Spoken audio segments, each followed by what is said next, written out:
We can forget the title slide. This is the second slide. Anyways, okay, so what I'm going to talk about today is I'm going to create the problem space that, that we're in, and we're trying to put our heads together to think about how we can use NLP to basically analyze the kind of discussions that Amanda was just talking about, so that we can use that analysis to provide useful feedback for teachers, or useful you know, information for teachers to then act on in the classroom to you know, help you know, refine practice by facilitating students' collaborative reasoning.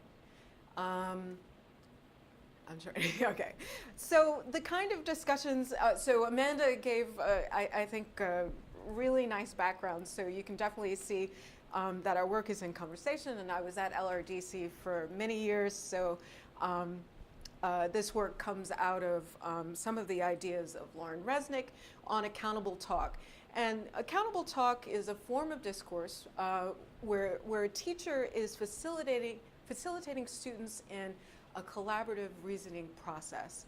So for example, in this dialogue, a teacher is having, this is in the context of high school science, and this teacher is asking the students to make sense of a diagram of a pedigree chart of the Romanov family and how they inherited hemophilia. And so what we can see is that, you know, Dante says, you know, the halfway shaded circle is the females that are affected. And then Kendra says, no, it's the girls that got it, meaning hemophilia. And then Elijah says it's the girls that carry it. Cassandra says it's the girls that carry it, but they don't have it. And then Mr. Anderson, the teacher, says, do they have the disease? Do the girls have the disease? And Kendra says, yes. And Ashley says, no, they carry it. And then Jamisha says, no, they carry it and pass it on. And so I love this example because I think what it helps to do is show how through this process there is a shared sense-making going on about these, this particular representation that they're looking at. And it's really a collaborative effort to refine precisely what that halfway shaded circle means. And so, you know, all the students in this conversation are engaged in elaborating on what that precise explanation is. And so these are the kind of things that we're trying to get teachers to cultivate in their classrooms and figure out ways to do that. So, well, before I can go on to that, you know, there's good support for why we should be doing this. And Amanda pointed to some of the evidence that points to why this talk matters. But what some studies have shown is that when a teacher leads students in these kinds of discussions, there are steep increases in students' achievement, especially for ELL learners. In addition, reasoning skills actually develop through engaging in these discursive processes. In addition, the learning that you know, is happening through these discussions is actually retained for up to 3 years, which some studies have shown. And there's also evidence that when teachers lead students in these kinds of discussions, the students' learning or their skill of reasoning in this way actually transfers to across domains. So if a teacher is leading a student in discussions like this in mathematics, the students perform better in English, which is really quite remarkable. So it's within this context that we're trying to get teachers to use this kind of dialogue to support students' learning. And we've been working on a bunch of different things, and one of them are dashboard systems to help teachers see what's happening in classroom dialogue so that they can then you know, actually think about how to intervene in productive ways. So this is just a visualization of a class discussion, and the bubbles represent people and what they're saying at a given point in time across a lesson or across a series of lessons. And what we're trying to do is to basically create a visualization of practice, which is an action, that enables a teacher to notice what's happening in the classroom practice, and to actually use that noticing to think about what might be happening, where are places they might intervene, and then use that reflection to actually strategize to do something different. And this could happen in the context of just looking at small groups collaborating, or it could happen in the context of a whole class discussion. And so we're trying to figure out ways to facilitate this cycle through creating a dashboard for support. So the technical challenges is, well, I think some of the technical challenges were explained very well by Amanda and her colleague. But what we want to do is try and identify analytics that can provide indicators of learning. So one of the things we've done in the past is to code turn taking, but also to code the talk moves in particular, what the teacher is saying for what the function of those moves are. Are they trying to challenge students? Are they trying to get them to elaborate, etc.? But really what we want is to identify ways of analyzing this data that can provide some grist for a teacher to then intervene. So, but also there are some theoretical challenges. So we need to identify a theoretical framework that can predict effects in dialogue that can be leveraged for these dashboard systems. And so this is where David and I have been thinking together in some new work, and David's going to talk a bit more about the kinds of things we can do to support this process. Okay. Right, so from a theoretical point of view, so the framework that we're talking about here is primarily the intellectual framework of cognitive modeling, or unified theories of cognition, that are due to Alan Newell. The more concrete instantiation of this, the ACT-R cognitive framework that allows us to specify and quantify exactly, for example, how memory works and how well information, how best to, things like spaced repetition, how best to present information or memory items for best retention. So basically, what we're hoping to do today is to connect some of the educational and cognitive theory together, and then to look at some of the NLP tools that we can use to support this theory. Right? So from a psychological theory perspective, what we if we actually go over to this example dialogue here, one thing that you might notice if you look at what words are being used, what phrases are being used by the kids there, you can see that they agree on a way to talk about what it means to be affected, or have the disease, or have at least some genetic traits that then bring out the disease. And you can see that they agree on a way to talk about it by saying they carry it, right? So first they were saying the females that are affected, and then Kendra switches to the girls and got it. Elijah it basically says the girls that carry it, and carry it is basically the phrase that sticks, right? So you can see that from then on, everybody uses this phrase. Right? So at a lexical level, that's a nice illustration of how alignment works, how people agree on ways to speak about a topic. Now this system doesn't just apply to the lexical level, but we find this at the syntactic level, that people use compatible or the same sentence structure over and over again. And we find this at higher representational levels as well. And I'm going to show you a bit of that in a little bit. This has been, as a framework, described as interactive alignment, the interactive alignment theory of dialogue. This model was proposed by Martin Pickering and Simon Garrett first in 2004. And it's been instrumental for us in understanding how people converge to a common understanding of subject matter, and also what triggers language change. And there's sort of a lot of work being done in cognitive science. Christensen and Reitter, for example, that essentially propose that language change is really due to these micro effects at the the level of general cognition. Right? Now,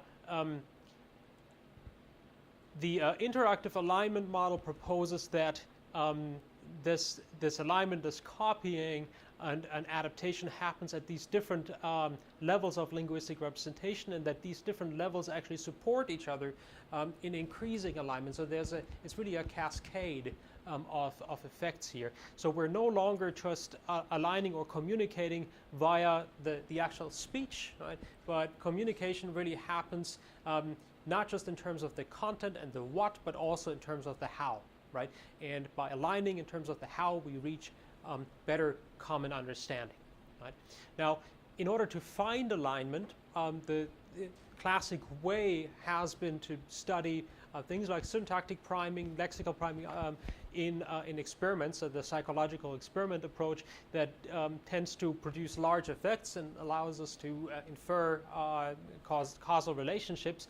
But there are questions, increasing questions about the ecological validity of these effects.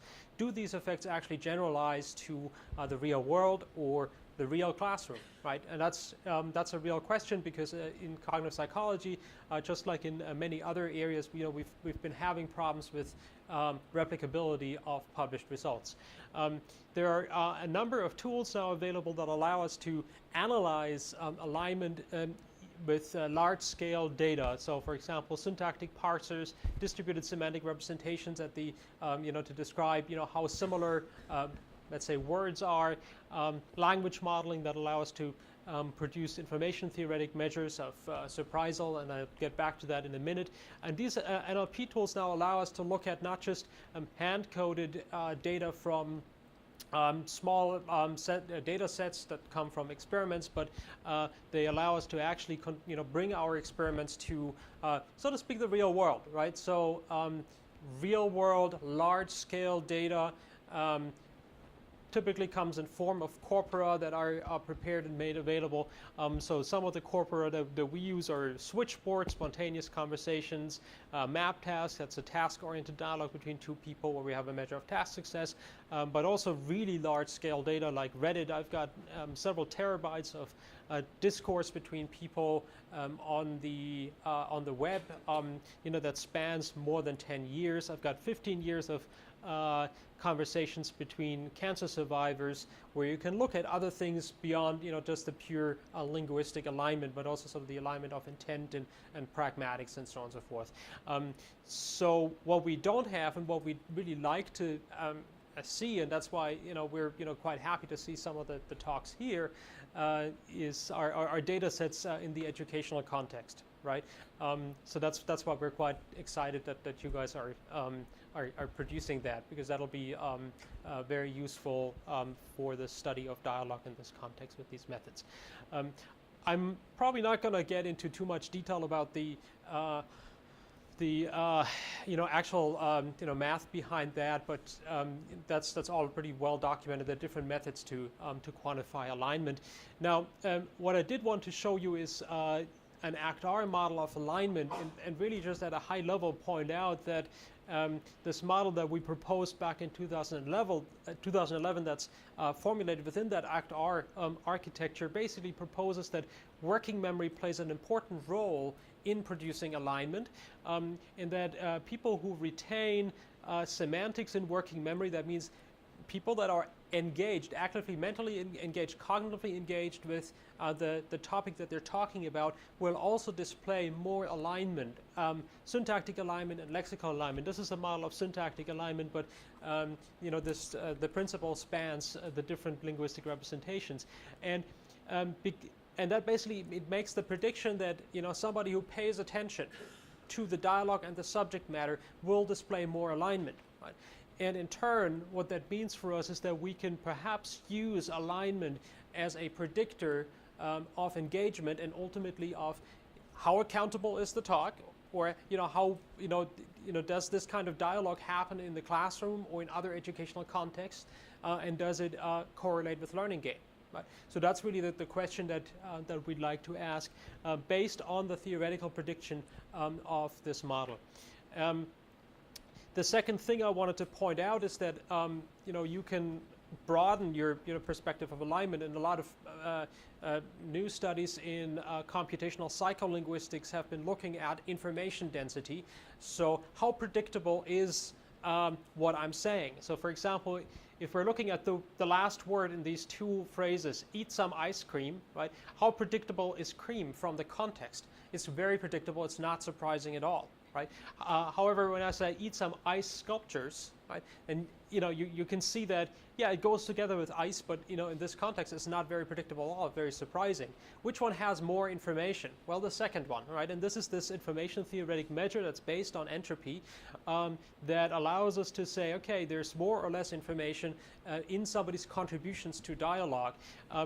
So if somebody actually makes a contribution, that makes a difference. And one thing that we found by looking at corpora such as BNC and switchboard is that this information density does not increase or decrease for everybody, but there are actually different roles in dialogue that people take on, and that they then converge in terms of their information density within each topic episode. And this is a robust effect that we found in several corpora, that somebody listens, somebody talks, right?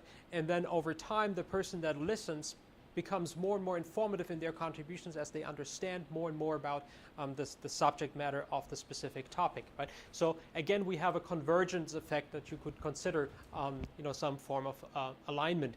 And interestingly, if you actually use that effect in a machine learning model, you can show that you can actually predict task success using that effect. Right? So if people do this right, if people get the information distribution right, then they're also more successful. And similarly, if they use alignment, syntactic aligning, lexical alignment, they're more successful. So in combination, we can predict 28% of the variance in the map task corpus. And this is what makes me quite confident that we may be able to use such a measure in the educational context as well, in order to give teachers better feedback about how, what is the quality of dialogue that is going on, right?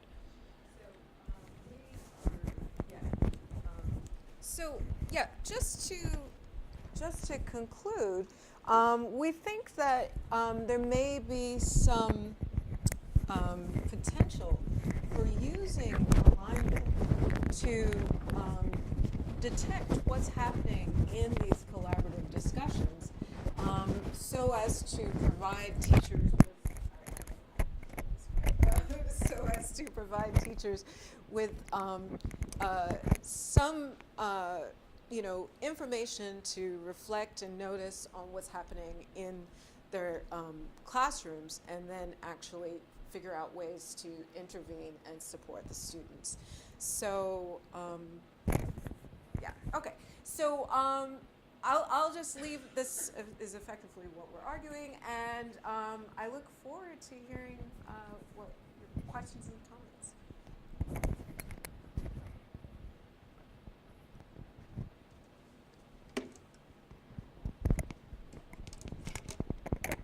Well, let's thank the speaker.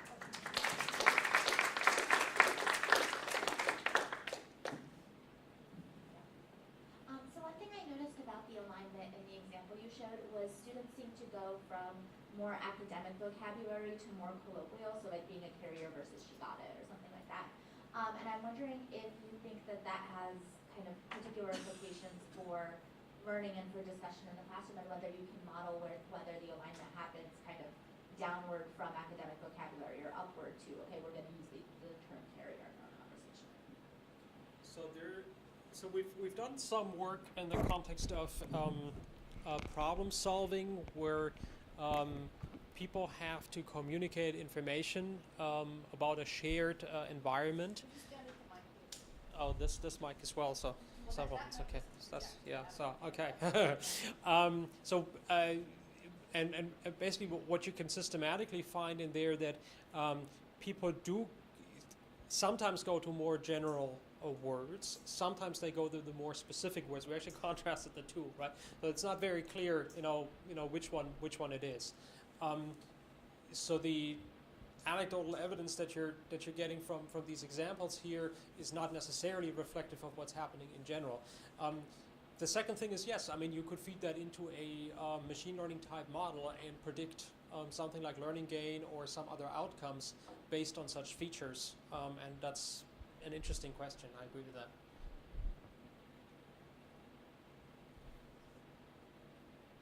Steve? Yes, I should wait for the Right.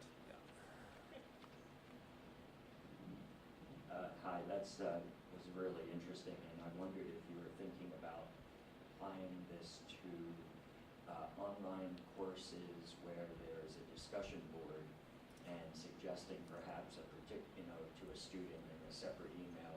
I'm not quite sure that you're really engaged in this conversation, as opposed to just cutting and pasting some, sort of pablum response that a lot of times they do just to get points because they have to post 3 times or whatever. Have you considered any of that? Well, I think that's a great idea. I think, part of the challenge of doing this in schools is that, it's happening in real time, and so in order to provide immediate feedback, I mean, the more digital it is, the less you have to process it, after, the less you have to process the data, like transcribing, etc. So I think there's great potential, and I know Carolyn Rose at CMU has done similar things with basically these intelligent agents that intervene in the discussion on a chat board and sort of poke the students to do certain things. So yeah. And I mean, the other thing is that in the online case, we have pretty neat measure of or some proxy for learning gain, right? So whether you believe in grades or not, right? It's as a measure of learning gain, there's some proxy there, right?